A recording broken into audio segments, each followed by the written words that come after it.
Chapter 23 and Unit 6, deals with hypothesis tests for means. Processes are going to be the same. The difference is we're substituting a mean and the standard deviation for the proportion. One of the major differences is that we are no longer going to be using a normal model. We are using the student's t-distribution that is more appropriate for smaller sample sizes. The student's t-distribution is a family of distributions created for the use with means, and it's indexed by the degrees of freedom.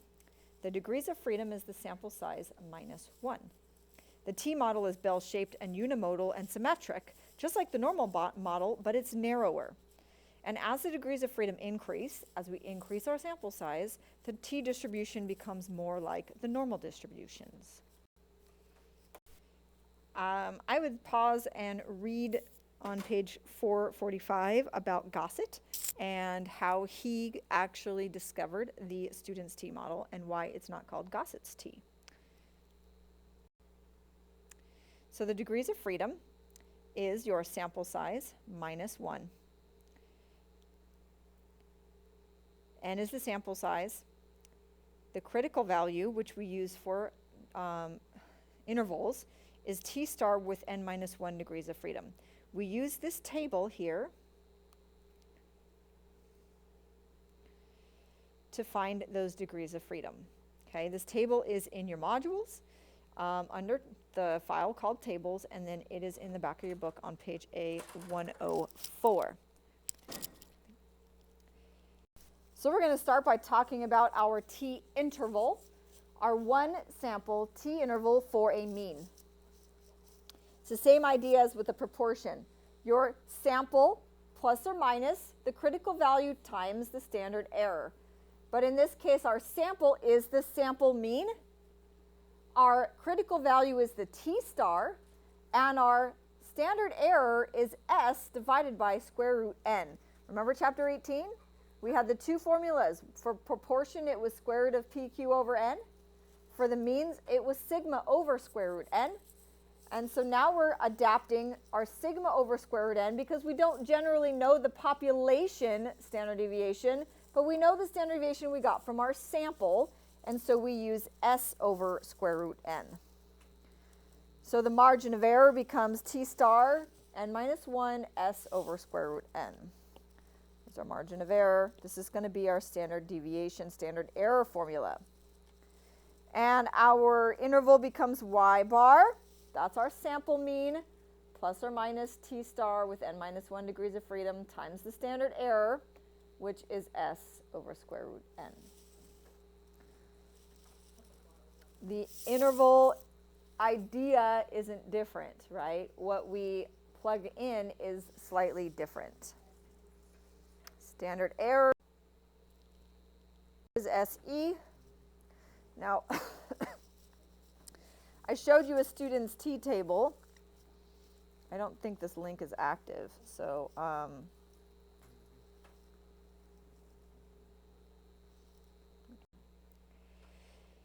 to find our critical value on the table, we have to know that the first column is 80%. If we go look at the bottom of the full table on the previous slides, it says 80% at the bottom of this column, 90%, 95, 98, and 99%. If I want to find the critical value for a sample of 30, that means my degrees of freedom is 29 at 90% confidence.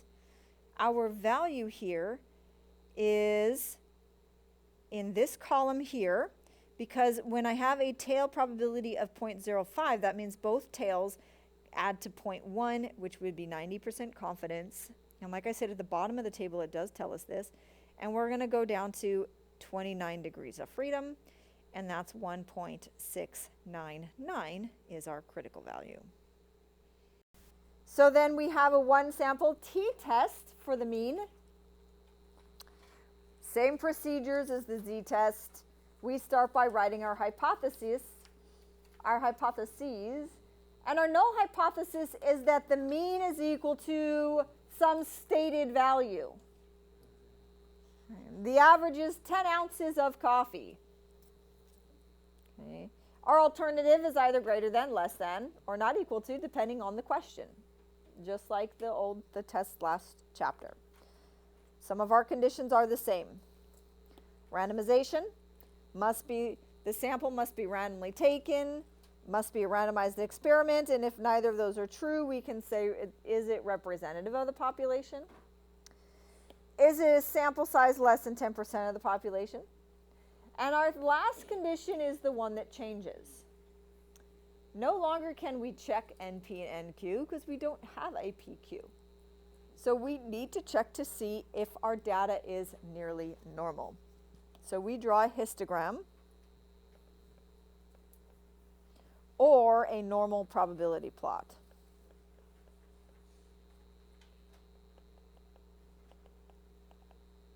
We do these in the calculator, and then we draw a sketch of them onto our paper. If the data is nearly normal, then we can apply the central limit theorem. If the data is not nearly normal, and the sample size is greater than or equal to 25, we can apply the central limit theorem.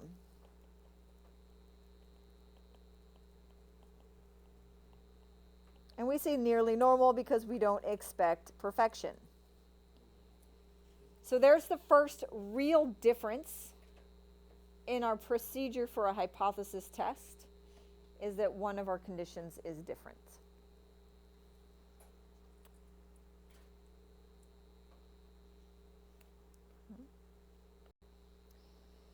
Instead of finding a z-score, we're finding a t-score because the normal model was the model z, and the t-model is model t, and so our t-score is the same general idea, our sample minus our hypothesis divided by the standard error, right? Sample minus hypothesis divided by standard error, which in this case is s over square root n.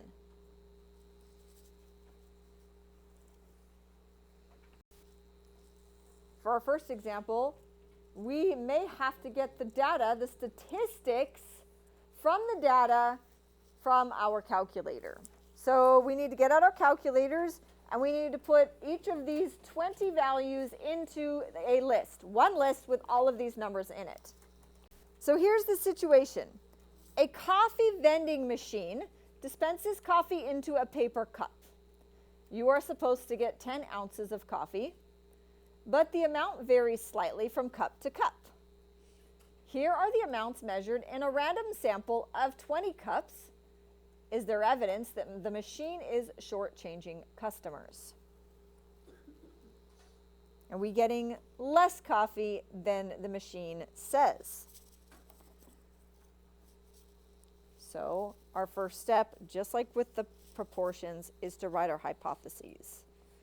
Our null hypothesis is that the mean is 10 ounces.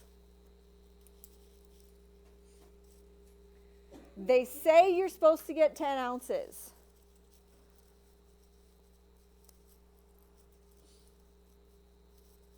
The alternative, the question is it less than, greater than, or not equal to? Less than. Is the machine shortchanging customers would mean we are interested in whether or not it's actually less than 10 ounces.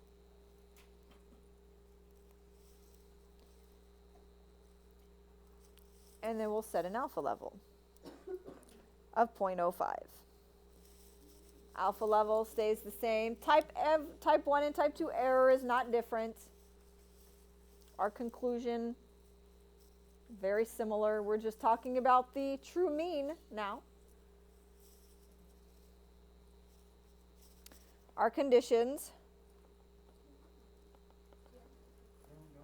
The sample is random.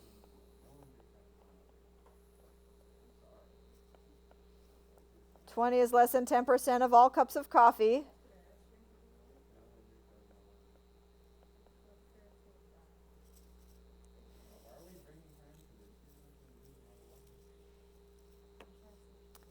And then to check our nearly normal condition, we have to check a histogram or a normal probability plot of our data.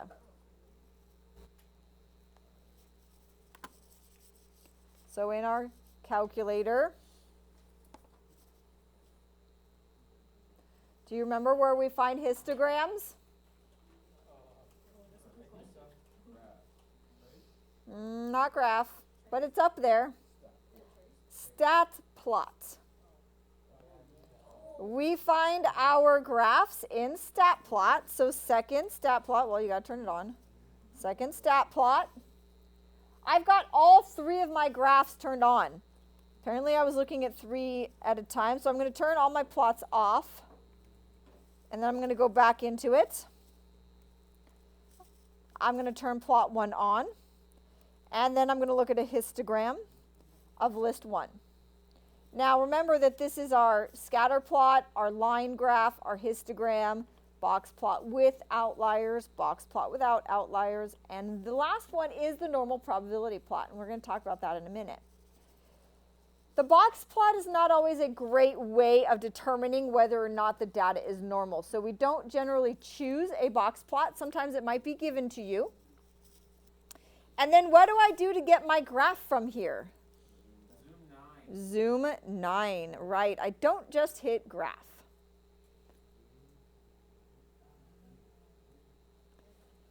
Now, my graph is not perfectly normal, but it's not terribly skewed, right?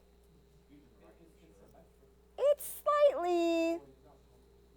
So remember that the condition is that it's close to normal.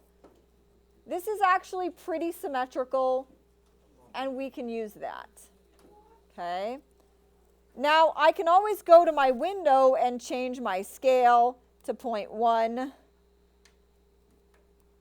to 10.3 and see if that makes a difference. When I go into window and I change the values, that's when I use the graph button. Look at how much nicer and more normal it looks when I change my window. I changed the scale to 0.1. I changed the X scale to 0.1. That's all I did. And then I changed this to 0.3 instead of 0.34. And now my graph is even more nearly normal. Okay. If I'm using that, I'm going to draw a quick picture of it. It doesn't have to be labeled. It just has to give us the general shape.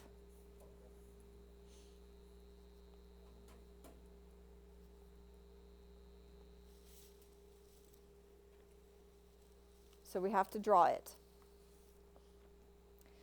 And we can say data is nearly normal.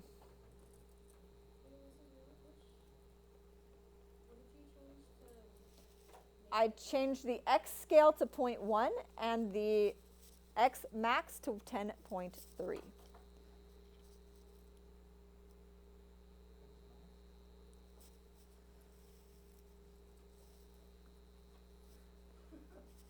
Now, the other graph we can look at is the normal probability plot, and I want to show you that one as well.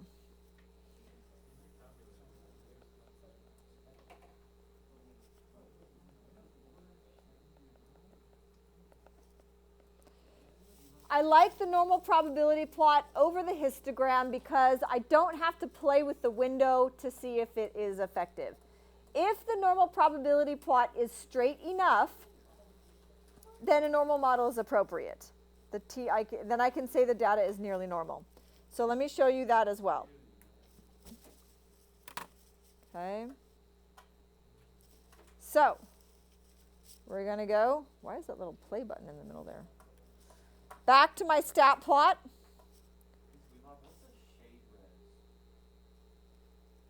I don't know. I'm going to select the last graph. Follow along here. It doesn't matter. We're not using it. We're going to tell the data list 1 again.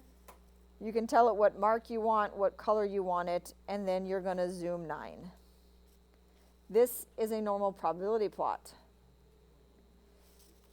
I like normal probability plots because all I need to do is look at it and think, is this pretty straight? Yeah, this is a pretty straight graph. I don't have to manipulate anything to try to make it look symmetrical. If it's straight, right, and you'll see a clear curve in them if it's not appropriate, then I can move on. Okay, so the normal probability plot is this graph. So I either look at the histogram or the normal probability plot.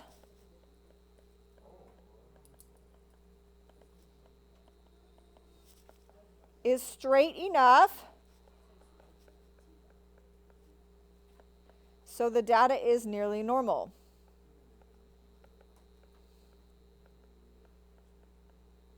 Now, obviously, you're not going to be able to put a screenshot of your calculator onto the test. So we're going to have to draw a little picture of it.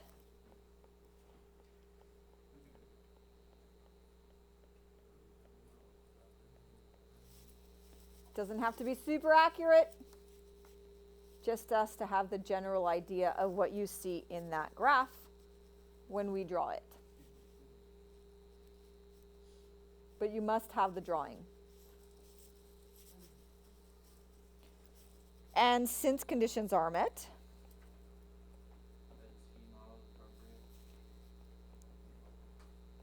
now it's a T model is appropriate. And I will use a one sample t-test for means. We are only going to use the z-test for proportions, and the z-intervals for proportions, and we're only going to use the t-tests for means.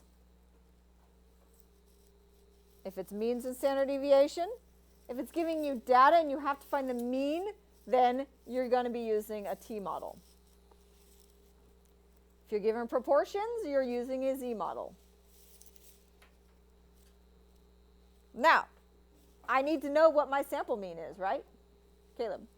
Will there be instances where like one graph is better than the other, or does that not be? Yeah, sometimes the normal probability plot will show you that the data is straight. When you look at the histogram, it's like, I'm not so sure. And so that's why I prefer using the normal probability plot over the histograms.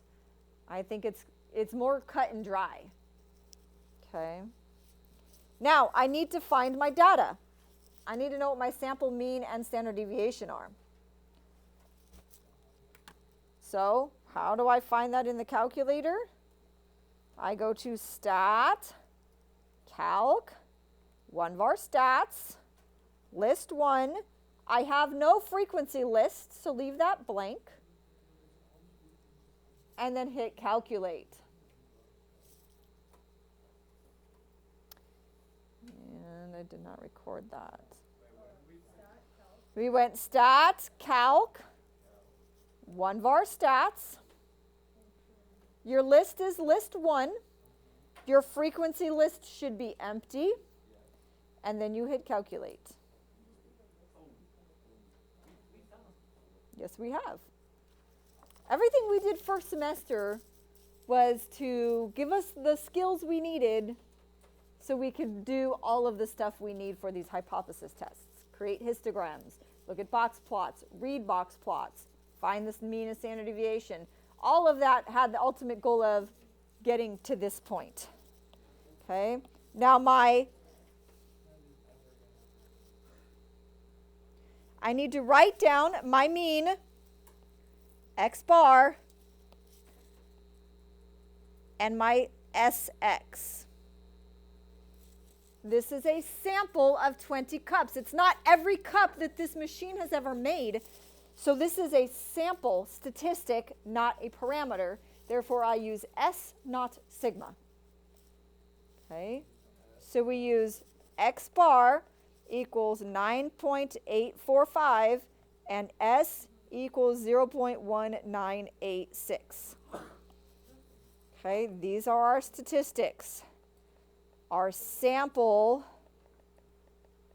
statistics. Our null hypothesis is that we are getting 10 ounces. Our sample says we're getting less. The question is that difference sampling variation, or is the machine really shortchanging customers? Do you guys know what these machines we're talking about are? They're usually in hospitals. The cup pops out and it usually has like cards on it, and then it fills it up with coffee. I mean, if you've ever been, yeah. They're not around, they're not so common anymore. But, okay, now I can perform my test. I've checked my conditions. I've written my hypothesis. My t-score is my sample mean minus my hypothesis divided by s over square root n, which is 9.845 minus 10 over 0.1986 divided by the square root of 20.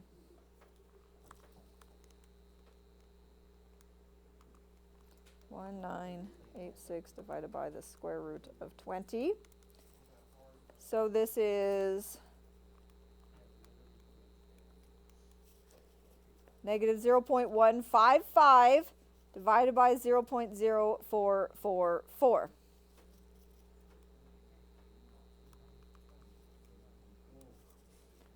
And I have t equals negative 3.49.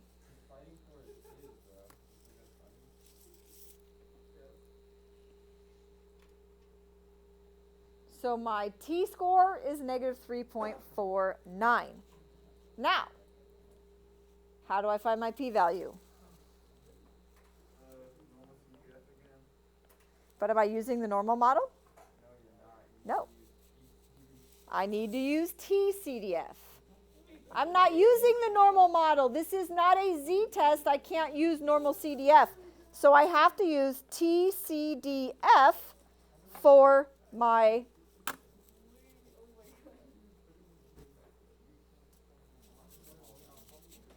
now, where is it? Same place as normal CDF, second vars, it says distribution. Down to 5, 6. We don't use tPDF, we use tCDF. It wants my lower boundary. My alternative was less than, so my lower bound is still negative 99. So my upper bound is still my t-score, and then my degrees of freedom is n minus 1, 19. tCDF. We never use the PDF for normal or t. Okay, now remember that it can be negative 1 E99, or it can just say negative 99. That's okay. I like to use the answer button because it uses my unrounded t-score. My degrees of freedom is 20 minus 1. My sample size minus 1. Okay, so as soon as I finish and paste,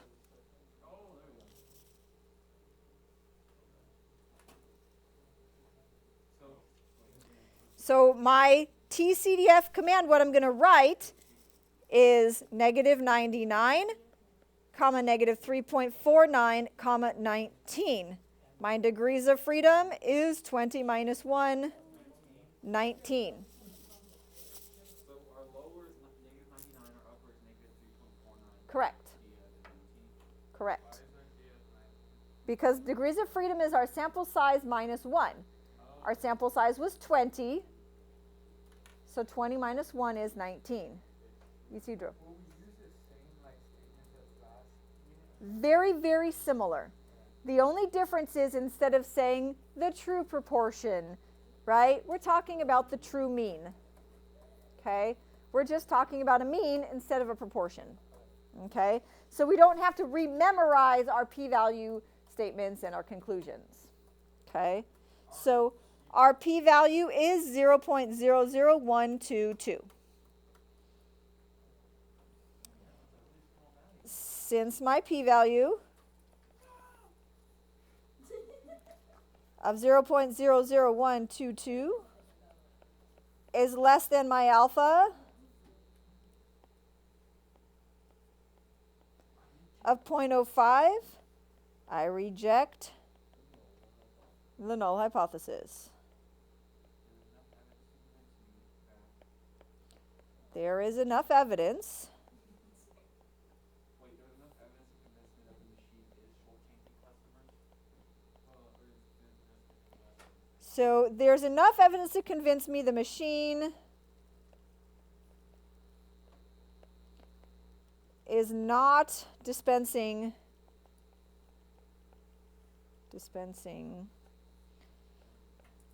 an average of 10 ounces per cup. That's my null hypothesis, right? There's not enough evidence to convince me that the null hypothesis, or there's enough evidence to convince me that the null hypothesis is not true. Okay. So let's interpret the p-value.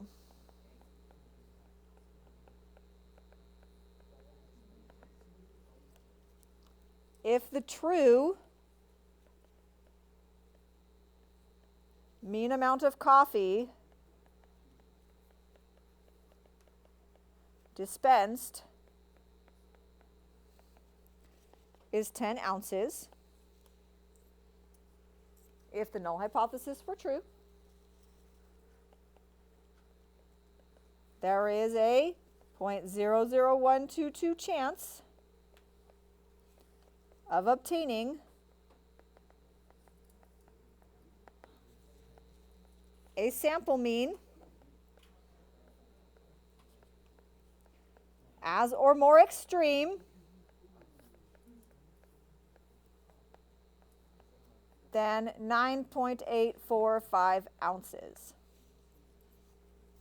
Now we rejected, so we should be creating a confidence interval. So this is how we'll talk about the confidence interval. Now the nice thing about the confidence interval for the mean is that the standard error is not different from the standard error we used in the test. Remember, with the proportion, we used our hypothesis for our standard error, and if we were making the confidence interval, we had to use our sample. But we're using the same standard error here because we only have one sample standard deviation. So I've already checked conditions. Remember that if I'm making a confidence interval at the end, I don't have to recheck conditions, right? But the conditions are the same if the problem is just asking you to make an interval. So my formula is y bar plus or minus t star with 19 degrees of freedom s over square root n. Now when I did my hypothesis test, my s over square root n was 0.0444, right? Yes, is that my s over square root n? Okay, so I can use that. So my y bar is 9.845 plus or minus. I need to look at a t-table, 95% confident. Let me just take a picture. Same thing. My t-table, 95% confident is here. And I want to come up to 19 degrees of freedom. And so my t star is 2.093. So we're using 2.093, and the standard deviation we got from above, 0.0444, which was the 0.019 or 0.19 divided by the square root of 20. Okay, so we got this from our t calculation. And then we plug it in the calculator. 9.845 minus 2.093 times 0.0444 is 9.75. And then when I add, it's 9.938.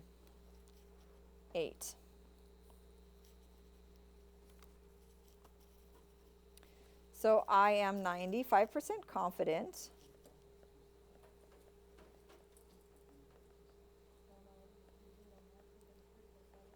So did you do 12 minus 1?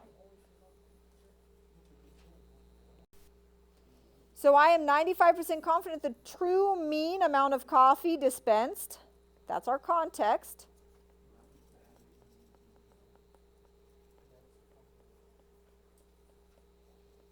is between 9.75 and 9.938 ounces. Do not forget your units. Proportions didn't have units. Means have units. So we're talking about ounces, so we need to include that. Notice our statement's very similar. We're just talking about the true mean of whatever it was, our context, as opposed to the true proportion.